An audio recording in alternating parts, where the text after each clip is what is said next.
예, 오늘 좀 저희가 살펴보려고 하는 것은 음 이 교회를 위한 또 우리 성도들을 위한 서로서로를 위한 그러한 역할에 대해서 좀 생각을 해 보려고 합니다. 그리고 그 역할을 잘 해냈던 한 사람을 저희가 좀 보면서 그 뭐 좀 결단을 하고 우리가 교회 공동체 안에 또는 지체들 사이에서 좀 어떠한 역할을 하고 어떠한 모습으로 좀 살아가야 하는지를 좀 생각해 보려고 합니다. 오늘 좀 목소리에 힘이 없거나 좀 숨차해도 좀 이해를 해 주시기 바랍니다. 제가 4-5 번이었나? 3-4 번이었나? 4-5 번, 4-5번 갈비뼈에 금이 가 가지고 지금 하품을 해도 힘들고 재채기를 하면 더 아프고 계단을 쿵쿵 내려가면 울려서 아프고 이제 그런 상황입니다. 자다가도 이렇게 돌아 눕다가 통증 때문에 일어나거든요. 자, 그걸로만 잘 버텼는데 좀 왼쪽 팔이 오늘 아침부터 아프기 시작했습니다. 멍든 데 이렇게 누르면 아픈 것처럼 계속 아프기 시작해 가지고 제가 이렇게 하다가 막 설교 이렇게 하다 탁 아프면 이럴 수도 있으니까 목사님 왜 저러나 그러지 마시고 이해해 주시기 바랍니다. 예수님이 승천하신 후에 이제 교회들이 막 이제 태동하기 시작했습니다. 사실은 교회들이 생기려고 생긴 건 아니에요. 그러니까 '우리 교회를 만들자. 우리 가서 개척하자.' 그래서 교회들이 생긴 게 아니라 주님이 가시면서 뭐라 그랬습니까? 제자들과 주님을 따르는 많은 무리에게 "내가 곧 온다."라고 말씀을 하셨죠. 기억나면 이렇게 대답하셔도 됩니다. 자, 그러니까 뭐 굳이 뭘 만들 것도 없고 어디 생업에 다시 돌아갈 필요도 없고 주님 금방 오신다 그랬으니까 그냥 우리 기도하고 있으면 되는 거예요. 기도하고 찬송하고 주님 바라고 있으면 되는데 이게 시간이 점점 지나가는 거예요. 오신다던 주님은 오시지도 않고. 저희 어머니가 예전에 한번 저한테 지나가는 말로 그런 얘기를 했거든요. 제가 막 "아 나 빨리 예수님 왔으면 좋겠어." 뭐 이런 얘기. 그러니까 이제 그때는 솔직하게 얘기해서 이 시험 안 봤으면 좋겠고 이 어려운 거 그냥 안 했으면 좋겠고 그냥 주님 왔으면 좋겠어. 주님 오면 다 끝나니까." 이제 그런 마음으로 살짝 이제 얘기를 어머니한테 얘기를 했더니 저희 어머니 하시는 말씀이 "야 나 국민학교 때도 온다던 주님 아직도 안 오셨다." 그러시는 거예요. 그래서 '그렇구나.' 이게 이렇게 더뎌지는 것이 이때 초대교회 사람들만의 얘기가 아니라 오늘 우리의 얘기도 될 수 있다. 그러다 보니까 뭡니까? 예수 그리스도의 이 재림이 우리의 굉장히 큰 소망인데 이게 그냥 되게 희미해지고 있는 거죠. 초대교회 시절에도 그랬습니다. 교회가 태동되기 전에 모두가 이제 주님이 오실 걸 기대하고 있었는데 그게 점점 늦어지면서 어 이제 사람들이 죽어가겠죠, 나이가 드니까. 그러니까 뭐가 필요합니까? 예수님에 대한 이야기가 다음 세대에게 전달이 될 필요가 있는 거예요. 그래서 사실 기록물들도 나오게 되고 그 공동체 안에서 예수님에 대한 기억을 계속해서 회상하기 위해서 예배도 드리게 되고 하는 이제 그런 것들이 이제 벌어지면서 이제 그 공동체가 생기고 이제 그것이 교회로 이어지게 되죠. 자, 이때 이제 주님 승천 이후에 그 1 세기 고 사이에 계속해서 교회가 생겨나고 인제 사람들이 모이게 되고 복음이 전파되고 이러는 때에 굉장히 중심적인 인물로 떠오른 사람이 있었습니다. 예수님의 12 제자 가운데도 속하지 않았던 사도 바울이라는 사람이 막 중심 인물로 떠오르고 그를 통해서 정말 복음이 뭐 곳곳에 각 지역에 막 이제 복음이 전파되고 뭐 계속해서 많은 사람들이 동역을 하면서 그를 통해 정말 하나님이 역사하시는 것을 이제 목격하게 되는 일이 벌어지게 됐어요. 그러면서 교회도 왕성하게 세워지는 그런 큰 일들이 한 큰 지류로 가고 있는데 또 한편의 흐름은 뭐였냐면 그러다 보니까 이제 거짓 선교사들도 많았고 그 거짓 선교사들이 잘못된 가르침을 가리키게 됩니다. 그때 당시에 제일 큰 이단이었던 것은 이제 영지주의인데 주님이 이 더러운 육신을 입었을 리가 없다는 거예요. 그러니까 거룩하신 하나님이 이런 더러운 썩어 없어질 이 더러운 육체를 입었을 리가 없다는 거예요. 이제 그게 영지주의의 핵심입니다. 이제 그런 어떤 굉장히 거짓 가르침들이 많이 인제 퍼지게 되고 그러다 보니까 이제 사도 바울을 비롯한 이 어떻게 보면 주님의 제자들이 어떤 필요가 생겼냐면 교회가 이제 혼란해지는 거죠. 거짓된 가르침들이 교회로 들어오다 보니까 진짜야?' 그러면서 막 헷갈려 하니까 그것을 바로잡아 주기 위한 해결책이 필요했습니다.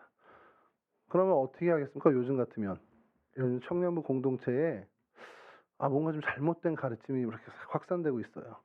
그럼 어떻게 해야 되죠? 근데 만나기가 어려워. 일 주일에 한 번밖에 못 만나니까. 요즘 같으면 어떻게 하겠어요? 유튜브 채널이라도 열면 되죠. 그래서 진실을 말한다 뭐 이러면서 동성교회 청년들 뭐 모여라 뭐 이렇게 하면 되는데 사도 바울 시절에는 이런 어떤 매체들이 전혀 없었습니다. 유일한 매체는 글로 편지를 쓰는 것밖에 없죠. 사실 그러한 일들, 저 교회 공동체에 문제가 생겼어요. 거짓된 어떤 가르침들이 확산되고 있어요. 사람들 사이에 분쟁이 일어났습니다. 이런 소식을 듣고 그 교회 공동체에게 권면을 해주는 글을 썼습니다. 그게 사도 바울의 주된 사역이었는데, 자, 글을 쓰면서 그것을 이제 전달을 하죠. 그리고 사람들이 그 교회에서 그 글을 읽고, 야, 우리가 이러이러한 부분들이 잘못된 거였구나, 이제 깨우치게 되는데, 이 글들이 사실 오늘날의 이 바울서신 성경이 된 겁니다. 자, 바울의 주된 사역이 그렇게 됐어요. 그래서 그렇게 편지를 사람의 편에 인편으로 보내는 게 그의 해결책이었습니다. 자, 요게 이때 당시의 상황인데, 그럼 바울이 직접 가면 제일 좋잖아요, 사실. 저자 직강이라고 해가지고 쓴 사람이 가서 설명해주면 제일 좋은데, 그게 뭐 물리적으로 안 됩니다. 시간도 안 되고 역량도 안 되고. 자, 그래 바울이 생각하겠죠. 이 편지를 누가 들고 가서 이 편지의 내용을 설명해 주는 게 좋을까? 그럼 여러분 기준이 어떻겠어요? 이 편지의 내용을 나만큼은 아니더라도 거의 나와 비슷하게 알고 있는 사람, 그런 믿음이 있는 사람이 가야 되는 게 맞죠. 그리고 내가 저 교회를 생각하는 그 어떤 생각하는 마음도 얼추 비슷한 사람이 가는 게 맞습니다. 자, 그러다 보니까 그 편지를 보내고 그 편지를 가져간 그 사람이 그곳에서 어느 정도 목회를 하게 되는 것이 계속 반복되는 일이에요. 이 바울서신의 이야기가. 그 중에 한 사람이 바로 이 두기고라는 사람이 있었습니다. 오늘 저희가 좀 살펴볼 사람이 두기고인데, 이름은 뭐 두기고라고 저 한글로 돼 있지만 실제 발음은 디키코라고 이렇게 씁니다. 그래서 뜻은 행운아, 우리말로는 행운아. 그러니까 한자로 이름을 만약에 한다면 그 행운할 때 행자를 넣는 거겠죠. 뭐 이렇게 가행, 뭐 가행자 뭐 이렇게 이런 식으로 아자니까 뭐 사내아이 윤자 써서 행윤이 뭐 이런 식으로 가행윤 이런 정도의 이름이 될까 싶은데, 그냥 그런 이름을 가졌던 사람이고, 이 사람이 그 아시아 출신인데 바울의 3차 전도 여행 때부터 바울과 함께하게 됩니다. 그리고 뭐 훗날 뭐 이따도 얘기했지만 디도서를 가지고 가서 그 공동체의 목회를 또 디도의 후임으로 그 섬에서 목회를 하게 되는 것도 이제 역사학자에서 이야기를 합니다. 여하튼 바울이 이제 골로새 교회에 문제가 있는 것을 해결하기 위해 골로새서를 썼는데, 그 편지를 들고 간 사람이 두기고라는 사람이라는 거죠. 그러니까 그만큼 사도 바울이 신앙관에 있어서 그리고 목회 역량에 있어서 굉장히 신뢰를 한 사람이라는 것을 우리가 알 수 있다라는 겁니다. 그러니까 그런 사도 바울의 동역자였다라는 것. 이 동역자라는 게 왜 이게 중요하냐면, 사도 바울의 사역을 이렇게 평가하잖아요. 후대 이제 신학자들이나 성경학자들이 평가를 할 때 사도 바울의 사역에 제일 큰 성공적인 선교 사역을 하게 된 결정적인 이유를 얘기할 때 제일 첫 번째가 뭐냐 그러면, 뭐 그의 어떤 주님을 경험한 그 어떤 은혜의 경험, 뭐 그것도 있을 수 있고, 그가 배워왔던 그 학식들, 뭐 사내들인 공의회에 뭐 들어가고 또 가말리알의 문화생이었던 어떤 그의 이력, 이런 것들을 손에 꼽기도 하는데, 그거보다 더 혁혁한 이 성공의 기초의 틀을 다지게 된 것은 사람이었다는 겁니다. 그러니까 즉 동역자들이었다는 거예요. 그러니까 사도 바울의 이 선교 사역, 그의 목회의 성패는 결국 동역자들에게 달려 있었고, 그 동역자들로 인해서 이런 성공적인 복음의 사역을 감당했다라는 것이 성경학자들 그리고 신학자들의 공동된 평가입니다. 그러니까 사도 바울의 개인적인 능력도 뛰어나긴 했지만 그 뛰어난 것을 훨씬 더 빛을 발하게 해준 것이 바로 그 주변에 있었던 신실한 그의 동역자들이었다는 거죠. 그러면서 그냥 드는 생각이 그거예요. 야, 사도 바울은 이런 복을 받았구나. 야, 나는 이런 복을 받지 않았나, 이런 생각을 하는 거죠. 제가 이렇게 사역을 좀 돌이켜 보면, 제가 이렇게 기타를 어느 정도 배우다 말고 또 별로 이렇게 박자감도 없지만 흥미를 못 가졌어요, 찬양 사역에. 그러다 보니까 그냥 성경 공부하는 쪽으로만 딥다이브 판 거죠. 그러다 보니까 시간이 어느덧 지나고 나니까 찬양 인도라는 걸 경험해 본 적도 없고 할 능력도 제 안에 없더라는 겁니다. 그래서 이제 사역을 하게 되죠. 교회 사역을 하게 될 때 어떻게 보면 굉장히 핸디캡입니다. 어느 가는 교회마다 제가 찬양 인도를 못 하니까 찬양 인도를 좀 같이 해줄 만한 사람이 필요한 거예요. 근데 참 감사한 것이 지금까지 가는 교회마다 하나님께서 그렇게 사람을 붙여주시고 사람을 세워주셔서 찬양 인도에 대해서 고민을 단 한 번도 안 하게 해주셨습니다. 뭐 일전에 한번 우리 성경 공부하는 중에 말씀을 한번 드린 적이 있는데, 심지어 어느 정도까지냐면 그 라스트라는 찬양 팀이 있어요. 그러니까 CCM 가수죠. 그 그룹인데 거기에 있는 양진규라는 우리 지금 목사님이 되셨는데, 양진규라는 당시 청년이 그냥 지나가다 교회에 와서 예배드리다가 목사님 저 여기서 같이 좀 예배를 드리고 싶어요. 그래서 예배 드릴 거면 찬양 인도 좀 도와줘. 그러고서는 찬양 인도도 하게 되는. 그러니까 되게 우연이지만 굉장히 하나님이 섬세하게 하나하나 좀 타이밍 잘 맞춰서 그렇게 붙여주신 은혜를 제가 기억을 합니다. 그러다 보니까 무슨 생각이 들었냐면, 어디서 어떤 일을 하든 어떤 사역을 감당하든 하나님이 사람이 부족해서 일을 못하게 하시진 않겠구나, 이런 이제 확신은 좀 드는 겁니다.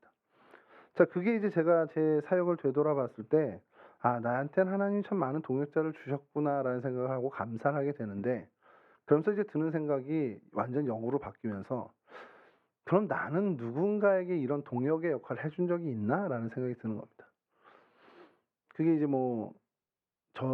이제 담임 목사님과 저의 관계처럼 누군가 저를 이제 부리는 어떤 그런 식이 아니더라도, 내가 누군가에게, 우리 청년들에게라도 어떤 동역자로서의 어떤 의미를 가진 적이 있나라는 생각을 해보면, 하나님이 내게 동역자를 붙여주신 것보다 훨씬 미미하고 초라하더라는 거죠. 그래서 좀 반성을 하게 되는 것이, 하나님 내게 동역자를 붙여주신 것만큼은 아니더라도 그래도 내가 누군가의 이런 아름다운 동역을 할 수 있는 사람이 됐으면 좋겠습니다라는 생각을 좀 하게 되는 거죠. 요즘 제가 또 슬램덩크에 다시 좀 빠져가지고 다시 보고 있는데, 명언 있잖아요. 왼손은 거들 뿐. 모르세요? 왼손은 슛을 할 때 아무 역할을 안 하고 그냥 거들어 준다는 역할만 한다는 겁니다. 그게 어떻게 보면 조력자, 동역자의 의미가 된다면, 여러분들이 하나님을 바라보고 나아가는데 내가 좀 그런 왼손 역할을 해줄 수 있으면 좋겠다라는 생각을 합니다. 오른손 역할을 해서 여러분들을 막 잡아 끌 수도 있겠지만, 그것보다도 왼손의 어떤 역할로 여러분들이 하나님을 찾아가고 하나님을 만나고 하나님과 교제하는 것에 좀 뭔가 내가 동역을 할 수 있는, 도움을 줄 수 있는 그런 조력자, 동역자가 좀 됐으면 좋겠다라는 생각을 좀 해보게 됐습니다. 여러분들도 그랬으면 좋겠어요. 하나님 내게 어떤 동역자를 붙여주세요라는 기도와 또한 그런 바람도 좋지만, 그것 물론 계속 해야 되는 겁니다만, 반대로 하나님 내가 누군가에게 좀 도움이 되는 사람이 됐으면 좋겠습니다. 내가 우리 청년부 공동체 안에 그냥 도움이 되는 사람이 됐으면, 그런 어떤 역할이 있다면 하나님 나한테 주시면 좋겠습니다라고 기도하고 결단할 수 있는 저희들이 좀 됐으면 좋겠다는 생각이죠. 자, 그러면서 이제 이 두기고를 계속 살펴보는데, 두기고는 사랑받는 사람이라는 것이 오늘 본문에 있습니다. 제가 이 7절을 좀 다시 읽어드릴게요. 두기고와 내 사정을 다 너에게 알려주르니 그는 사랑받는 형제요 신실한 일꾼이요 주 안에서 함께 종이 된 자니라. 여러 표현을 쓰는데 그는 사랑받는 형제요라는 표현입니다. 이게 그 성경에서 이 사람을 보증하는 거잖아요. 두기고 어떤 사람이야 그러면 여러 사람의 말이 있겠죠. 그의 육촌 동생은 이렇게 얘기했다. 그의 사촌은 이렇게 얘기했고, 그의 제일 친한 친구는 두기고에 대해서 이렇게 얘기했다가 있지만, 무엇보다도 성경에서 두기고는 이렇게 얘기되고 있다. 성경은 두기고에 대해서 이렇게 얘기한다. 근데 그 첫 번째가 그는 사랑받는 사람이었다라는 거예요. 굉장히 여러분 영광 아닙니까?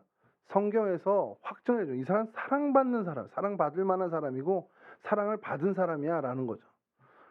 동성교회에서 공식적으로 예를 들어서 우리 청년 누구에게 저 친구는 사랑받는 사람입니다. 이것도 대단한 건데, 성경에서 그 사람에 대해서 그렇게 얘기했다. 이건 저희가 얻을 수 있는 최고의 영광이죠.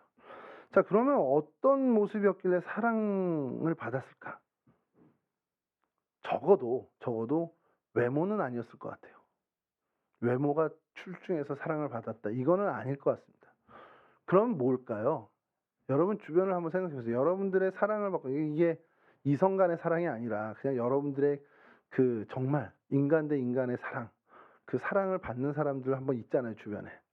여러분 한번 생각해 보세요. 여러분 주변에 정말 사랑스러운 사람, 저 사람 참 너무 괜찮아 하고서 늘 뭔가 내가 베풀어 주고 싶은 그런 사람들이 한두 명은 있잖아요. 저를 생각하지 마시고요. 저를 이제 제외하고 생각해 보시면 그 사람의 어디가 좋아서 그렇게 여러분 그런 생각이 듭니까? 여러분 이제 쉽게 가죠. 이렇게 자꾸 분위기 다운되는데. 윤섭이 한번 생각해 보시죠. 한번 봐주세요. 한번 돌아보세요, 다. 윤섭이. 자, 분명 우리 외모는 아닙니다. 외모는 아니지만, 아니, 외모로 저 정도 사랑을 줄 수는 없어.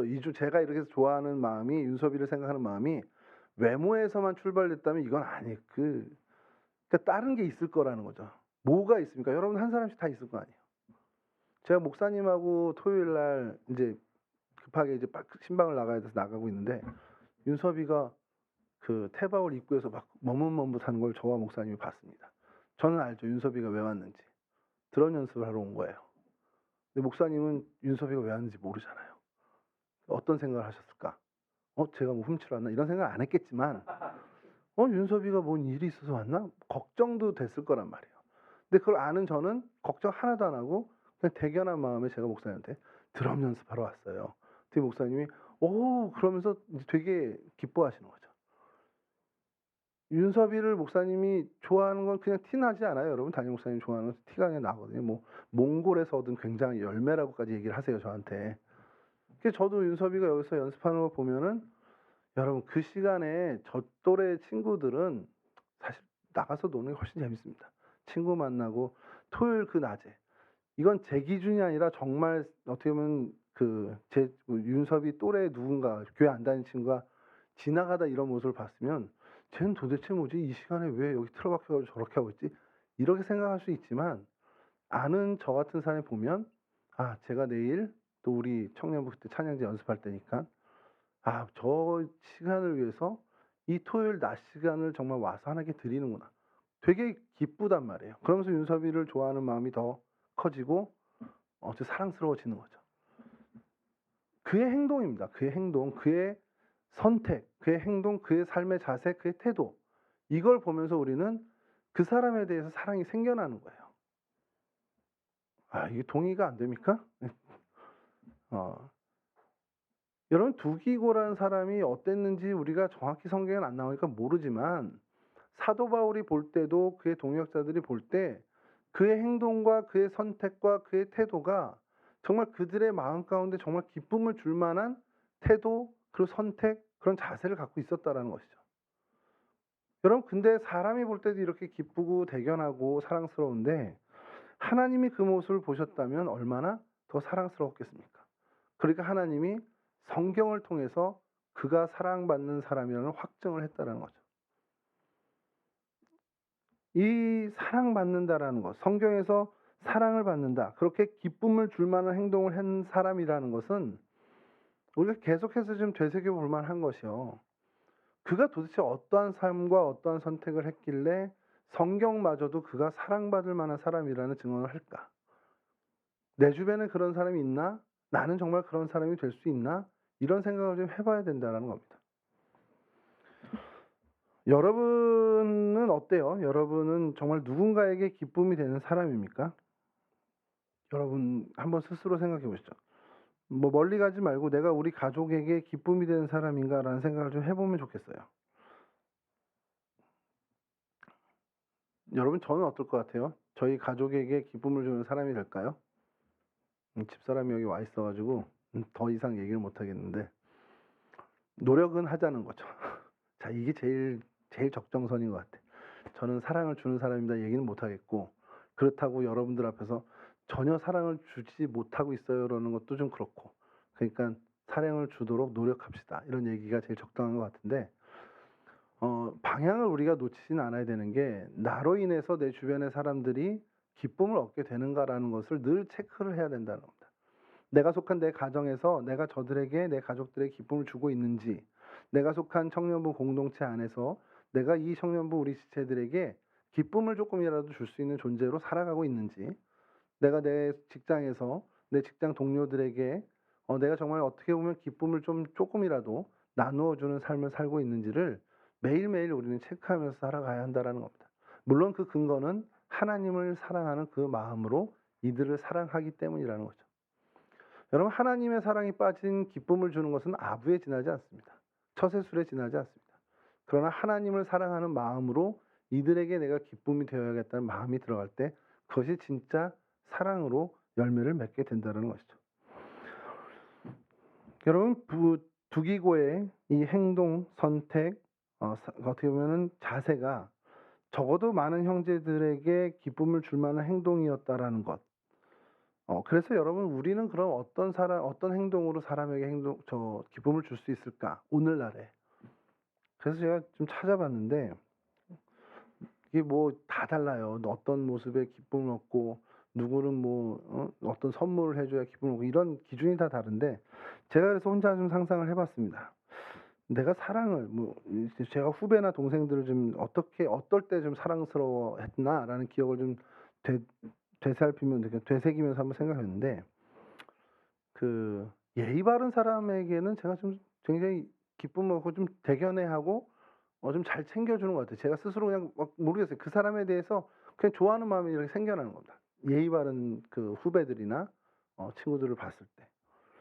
그리고 또 하나는 제가 좀 좋아하는 건데, 고자질 안 하는 사람을 좀 되게 좋아했어요. 가만히 생각.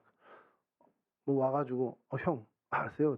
쟤 저래요. 이런 얘기하는 거 별로 안 좋아하는데, 그런 거 없이 오히려 야 이거 누가 이렇게 했어? 그랬더니 제가 했습니다 하면서 하지도 않은 일을 좀 덮는, 약간 이제 남의 허물을 좀 덮어주거나 자기 것으로 좀 책임감을 갖는 그런 후배들을, 또 군대에서는 그런 후임들을 제가 좀 많이 좋아했던 것을 좀 생각하게 됐습니다.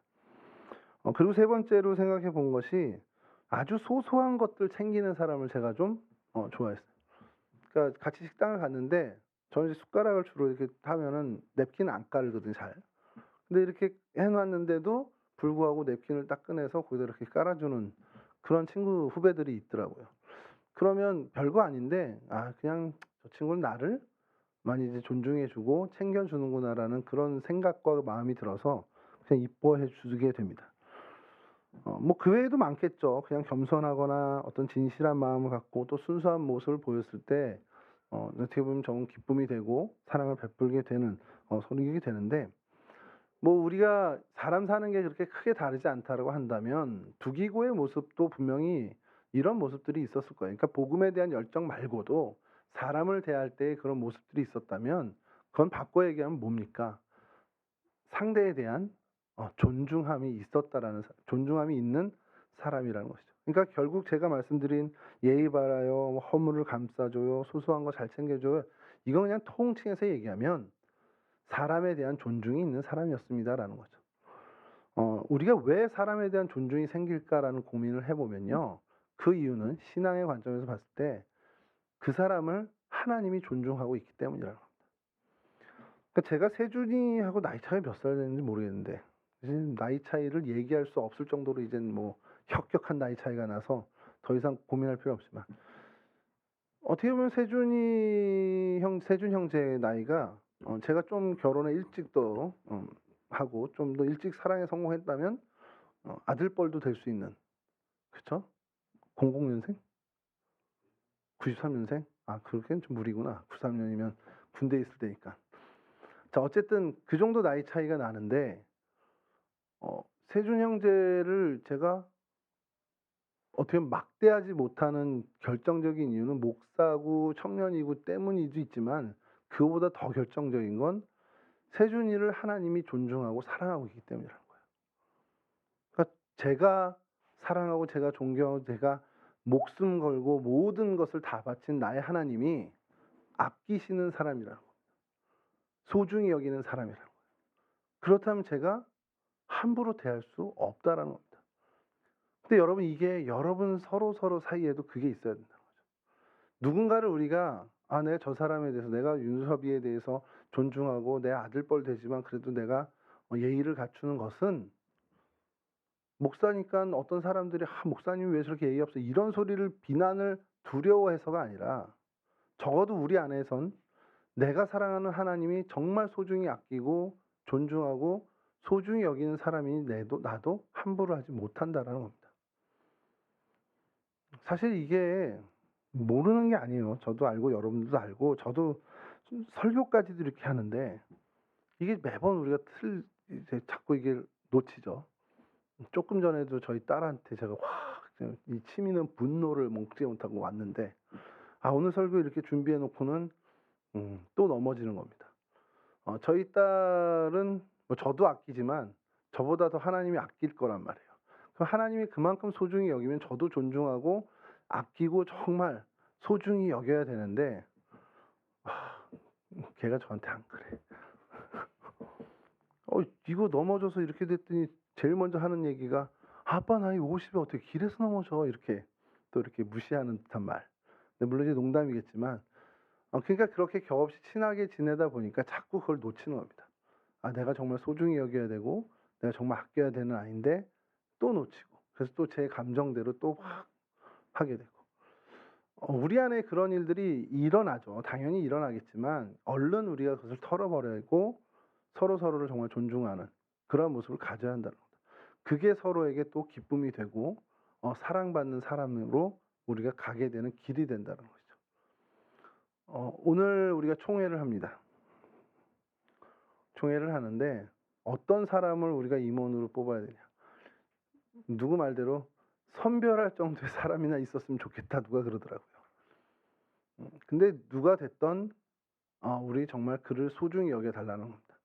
하나님이 소중히 여기시는 우리 회장님, 또 우리 부회장님, 총무님을 하나님이 아끼고 소중히 여겨서 내년 한 해를 이 청년부 공동체 섬기도록 기회를 주셨다면 하나님이 소중히 여기는 것만큼은 아니라 할지라도 우리도 소중히 여기면서 그들을 아껴줄 필요가 있다는 것이죠. 지금까지 청년부를 제가 2년여 이제 보면서 참 잘 해오는 것 같습니다. 여러분들이 서로에게는 참 사랑받는 또 사랑주는 존재들로 잘 이렇게 지내오는 것 같아요. 이제 그 근거를 좀 더 신앙적인, 좀 더 하나님이 사랑하기에 나도 사랑한다라는 쪽으로 좀 더 그 색깔을 좀 더 짙게 가져가면 좋겠다는 욕심을 좀 갖게 됩니다. 여러분 이러한 사랑받는 사람이면서 이제 오늘 본문에도 다시 한번 얘기하지만 이 두기고를 신실한 일꾼과 주의 종된 사람이라는 표현합니다. 근데 저는 이게 너무 자연스러운 결과라고 봅니다. 하나님으로부터 사랑받는 사람이라면 그런 신뢰를 받는 사람이라면 하나님은 당연히 그를 통해서 하나님의 일을 행하십니다. 그러니까 하나님이 하나님의 일을 맡기실 때 하나님의 일꾼으로 정해서 이 일을 맡기실 때 하나님의 사랑을 받는 사람에게 그 일을 맡길 수밖에 없다는 거죠. 사람의 세계는 좀 다를 수 있습니다. 자기가 아끼거나 자기가 조금 소중히 여기는 소위 말하는 내 아들 정도 내 딸 같은 애라면 오히려 짐을 안 주죠. 짐을 덜어주는 경우가 많습니다. 예를 들어서 어떤 일을 시키는데 얘는 좀 뭐 군대에서 그런 일이 비일비재하죠. 제가 이제 병장이고 분대장일 때 누군가 일을 시킬 때 야 이거 좀 누가 좀 들고 가라 그러면 미운 놈 떡 하나 더 준다고 저 녀석 평소에 이 뺀질뺀질 거리는데 그러면서 야 너 이리 너 이거 좀 들어 이런 식이 보통 인간의 세상의 원리입니다. 근데 하나님의 원리는 좀 달라요. 하나님의 원리는 하나님의 일을 맡기실 때 그의 십자가가 될 수 있고 굉장히 무거운 일이 될 수 있음에도 하나님이 더 사랑하는 사람에게 더 큰 무게감의 일을 맡기십니다. 왜 그럴까요? 그게 은혜고 그게 하나님의 축복임을 우리로 깨달으라는 거죠. 사명자가 되는 것, 하나님의 일을 맡은 그것 자체가 우리에겐 행복이 된다는 것을 하나님이 우리에게 일깨워 주기 위함입니다. 두기고가 이런 신실한 주의 종과 주의 일꾼이 된 것처럼 여러분 하나님의 사랑을 받는 사람으로 하나님의 일꾼, 정말 하나님의 일을 맡은 자들이 되기를 간절히 바랍니다. 청년의 때부터 이 일에 정말 승리하는 사람이 됐으면 좋겠어요. 하나님을 정말 하나님께 기쁨을 드리는, 그래서 하나님의 사랑을 얻는 그 일의 탁월함을 좀 가졌으면 좋겠습니다. 여러분 일상생활 속에서 또 교회에 왔을 때 하나님이 뭘 기뻐하실까를 좀 정말 사냥하듯 찾아가는 사람이 됐으면 좋겠습니다. 내가 이 일을 맡으면 하나님 기뻐하실까? 내가 이 친구를 이렇게 대하고 이렇게 따뜻한 마음으로 한마디 하는 것을 하나님 기뻐하실까? 내가 뭘 하면 하나님이 기뻐하실까를 매 순간순간 고민하며 그 선택을 바르게 했으면 좋겠습니다. 그럼 그건 반대로 얘기하면 '내가 이것을 했을 때 하나님이 날 실망하실까?' 이것도 그 마음의 염두를 두라라는 겁니다. 주일날 아침에 일어나서 '아 너무 힘들어. 아 오늘은 좀 패스할까?' 라는 그 생각이 들 때 질문을 해 보라는 거죠. 지금 이게 하나님께 기쁨을 드리는 걸까? 하나님께 실망을 드리는 걸까? 그렇다면 답은 되게 명확해질 수 있습니다. 그 질문을 갖고 사느냐, 그 질문을 없이 사느냐는 그 삶의 마지막에 갔을 때 엄청난 차이를 가져올 수밖에 없을 겁니다. 여러분 청년의 때부터 이 지금 나의 행동과 이 나의 선택이 하나님께 기쁨을 드리는 것이 될까? 아 이거 하나님께 실망을 드릴까? 그것을 고민하는 질문을 가졌으면 좋겠고요. 그 고민으로 인해서 여러분들이 하나님께 사랑을 받는, 기쁨을 드려 사랑을 받는 사람들이 되어서 하나님이 여러분들을 통해 하나님의 일을 하시도록 하나님의 일을 정말 멋지게 맡는 신실한 일꾼, 하나님의 종이 되는 그런 삶을 사실 수 있기를 주님의 이름으로 간절히 축원합니다. 잠깐 기도하겠습니다. 좋으신 하나님 감사합니다.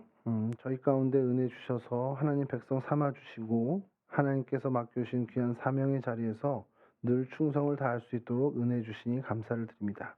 하나님, 정말 누군가에게 정말 도움이 되는 그런 조력할 수 있는 사람이 되는 저희의 모습을 꿈꿔봅니다. 나를 통해서 누군가가 온전히 하나님 앞에서 세워지고 나를 통해서 위로받고 나를 통해서 하나님의 사랑을 경험하는 그 귀한 일에 우리가 쓰임받는 그러한 사람이 될 수 있도록, 그래서 정말 그에게 동역자라고까지 칭호를 얻을 수 있는 그러한 우리 청년들이 될 수 있도록 도와주시옵소서. 특별히 우리 청년부 공동체 안에서 서로가 서로에게 정말 귀한 동역자의 역할을 감당하는 아름다운 관계들이 풍성히 일어나게 하시고, 그래서 하나님께 영광을 돌리는 귀한 공동체의 모습이 될 수 있도록 도와주시옵소서. 하나님께 기쁨을 줄 만한 정말 그 행동을 선택할 수 있는 저희가 되기를 원합니다. 우리의 하나님 태도와 우리의 자세와 우리의 선택이 하나님께 기쁨을 드리는 그런 삶을 사는 저희가 되게 하여 주시고, 그렇게 하나님께 기쁨을 드릴 때 하나님의 사랑을 받는 거룩한 하나님의 백성들 될 수 있도록 도와주시옵소서. 늘 삶을 살아갈 때 선택의 기로에 서서 하나님 무엇인가를 우리가 결정할 때에 이것이 정말 하나님께 기쁨을 드리는 일인지 하나님께 실망을 드리는 일인지를 고민하며 하나님 물을 수 있는 자들 되게 하시고, 그 선택의 기로와 그 모든 상황에서 하나님께 기쁨을 드리는 선택을 바르게 해나가는 그러한 거룩한 하나님의 백성들 될 수 있도록 도와주시옵소서. 그렇게 하나님의 사랑받는 자들 되게 하여 주실 때 하나님 우리에게 하나님의 일을 맡기실 줄 믿습니다. 그런 하나님의 신실한 일꾼, 그런 하나님의 종이 될 수 있는 줄 믿사오니 하나님, 하나님의 일꾼으로 하나님의 종으로 이 땅을 정말 새롭게 하며 이 땅을 하나님의 나라로 일궈가는 쓰임받는 주의 귀한 일꾼들이 다 될 수 있도록 우리 동성의 청년들 한 사람 한 사람을 붙잡아 주시옵소서. 모든 것 주께 맡깁니다. 우리를 인도하여 주시옵소서. 예수 그리스도 거룩하신 이름으로 기도합니다. 아멘.